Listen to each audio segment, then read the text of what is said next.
Hey everyone, today's September 7th, 2017, and I hope all of you are having a great day today. So this video is a highly requested video, which I am really excited to make today. Before I had my 2015 Subaru BRZ, I had a 2015 Mustang GT with around 500 horsepower to the wheels. I had it for a little more than a year, but every time I have a car, I always have it for a year or two and I trade it in for another sports car, just to find the perfect car I want. And this video is going to be the reasons why the Subaru BRZ I and FRS is one of the most fun cars you can buy for the money, and I recommend any of you guys to buy it. If you're looking for your first car, if you're looking for a new car, I 100% recommend the BRZ, FRS, and 86. To be 100% honest with you, I didn't think I would make a video like this about the BRZ. I knew it was a good car before I bought it. It had a great reputation, but it really exceeded my expectations when I bought the car. When I bought it, I knew it was going to be a good handling car. I knew it was a small, good center of gravity, and I knew that it was going to be really fun to modify. But in the last 6 months, like I said, it exceeded my expectations, and I couldn't be any happier with my car right now. So before we get this video started, we'll do a quick walk around of my 2015 Subaru BRZ. And with the BRZ and the new Toyota 86, they run for about $25,000 new. Used, you can get them from $15,000 to around $20,000 with decent mileage. So walking around the BRZ here, it's a two-door coupe with a classic sports car look to it. As you can tell, mine is not stock, but the body lines all around are completely stock, and it really does look aggressive. Every angle of the car, from the front, side, and even to the back here, the car looks super aggressive all the way around. So anywhere I go, from getting gas to going through a drive-thru, a lot of people ask me how fast my car is, and the reason I get that all the time is because of how it looks. This car looks aggressive on every single angle, and honestly, the car looks phenomenal.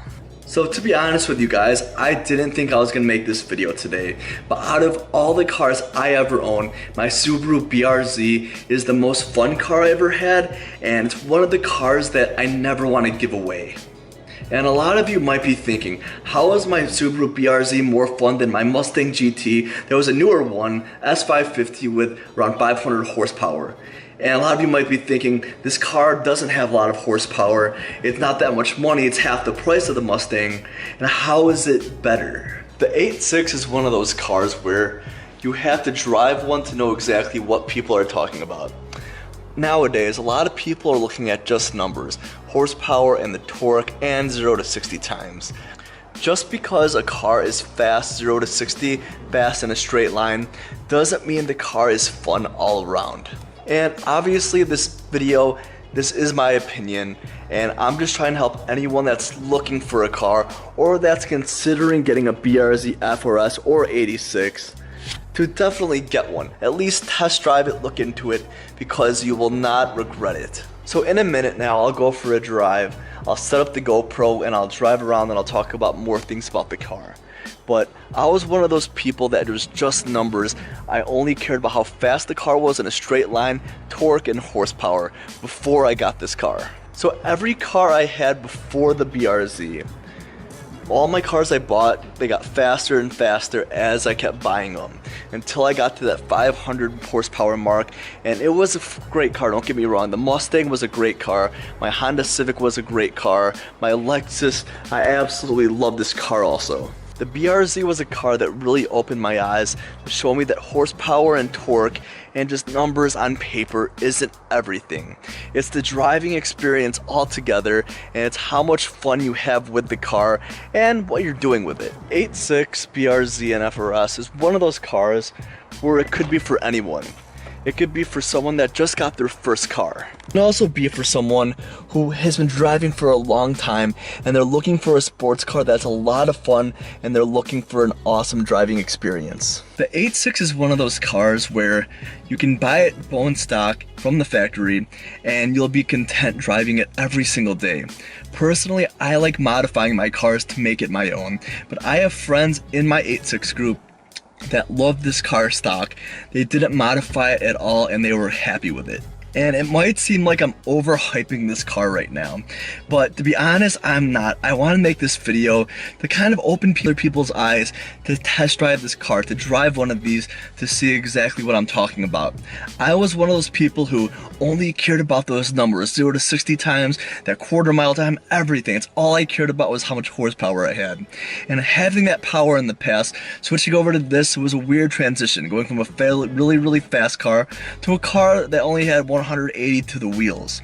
And the initial transition was weird, but once I started driving this car for a couple months, it really blew my mind on the driving experience altogether with the 8.6. So before we go for this drive, if you're new to my channel or if you don't know what modifications I have a Stage 2 tune, I have E85 right now, and I also have a JDL unequal length header.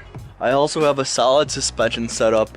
I have thicker wheels, 235/40 by 18s. The stock ones are usually 215s, but these are just a little bit thicker. So we'll do a startup with the car real quick. This will be a warm start, so I just drove home from work, but let's get going.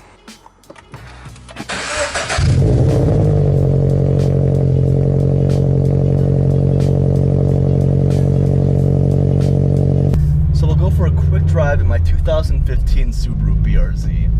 And when you first get in this car, the first things I notice, and pretty much anyone else that's coming from another car, is the driving position. When you go into this car right away, you're in a lower driving position, like you're in a cockpit. The steering wheel's at a perfect length. The shifter is awesome. It's really notchy, very light, easy to get into gears. And that's why I recommend this car for a first car also. If you're learning how to drive stick shift, this transmission is really forgiving. So like I said in the beginning of this video, this car is modified. It's still naturally aspirated, but I do have a solid tune on the car, and I do have unequal length headers with E85. So we'll start this video off with a quick acceleration.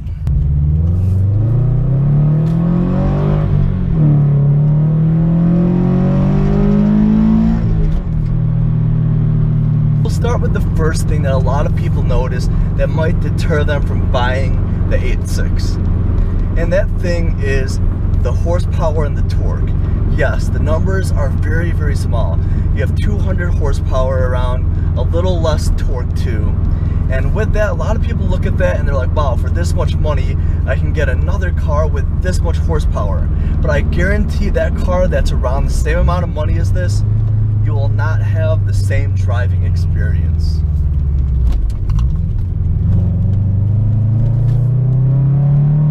I came from a 500 wheel horsepower Mustang GT, brand new. I got the premium, so it had an awesome interior. And that car was a lot more money than my BRZ. And yet, the BRZ, in my opinion, has a way better driving experience than the Mustang. And the reason I'm saying that, and a lot of you might get mad, the reason I'm saying that is because when you get into this car compared to the Mustang, you're in a driving position in this car that beats any other car that I have driven, except some Porsches. I've been in a couple Porsches that have similar driving positions as this. Another thing you notice right away when you start driving this car is it's really analog. And a lot of people say that about this car, but it is 100% true. I can't really think of another word that really describes it. But when you're driving this car, you feel like you're in a race car. Yes, it doesn't have the horsepower and the torque, but you feel like you're in a race car. But with that horsepower and torque, this car from factory is roughly 2,700 pounds, which is nothing. Compared to my Mustang, which was about 4,000 pounds, that's a huge change. So from power to weight ratio, yes, this still doesn't have a lot of power, it doesn't blow your mind away, but when you're driving this car, stock or even modified, it is a blast. So when I first bought this car, a lot of people were telling me to go to the back roads where there's a lot of twisties so I can really test how this car feels. For the second day I actually owned the car, first full day I owned the car, I took my BRZ to the back roads, and that day really changed my perspective. when I was taking that car through the turns, this car is so planted to the ground. It really is. The engine, everything is well balanced because the engine's pushed up towards the car more. The car itself is lowered to the ground, better center of gravity. The car from the factory, without doing anything, is meant to be a sports car. So when Toyota and Subaru were making this car, they were 100% thinking about the car enthusiast, because everything in here screams race car. Like I said, from the shifter to the pedals to your driving position to the steering of the car, it's so precise. When you're steering this car, it is a very heavy steering, which I like. It doesn't feel electronic at all, and like I said, it has that very analog feeling, which you don't get with a lot of modern cars. They made this car for the driver, for the car enthusiast who wants to hop in the car and just have a good time. And this car, when you take it to the back roads, you can just hoon around even with stock horsepower and have the time of your life. And that's something I couldn't do with my Mustang. The Mustang was a fun car in a straight line, which it was a great car. Don't get me wrong, the Mustang, I absolutely loved it. But the driving experience in this car blows it away. Next thing I want to talk about is modifications for this car. The aftermarket parts for this car, honestly, it's unlimited. You have so many options for this car, from exhaust to body kits to everything you do to wheels. There is such a huge amount of modifications you can do. If you're planning to mod your BRZ FRS in '86, you can honestly make it your own, and you can do whatever you want. And it is an expensive hobby, but compared to other cars, parts aren't too expensive for this car. So I'm gonna end this video with a couple accelerations.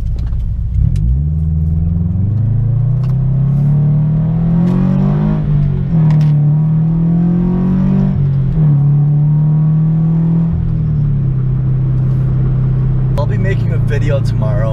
I have something awesome coming in for my BRZ. It's a modification that I've been looking forward for a really long time now, that it's definitely going to make the driving experience even better with this car.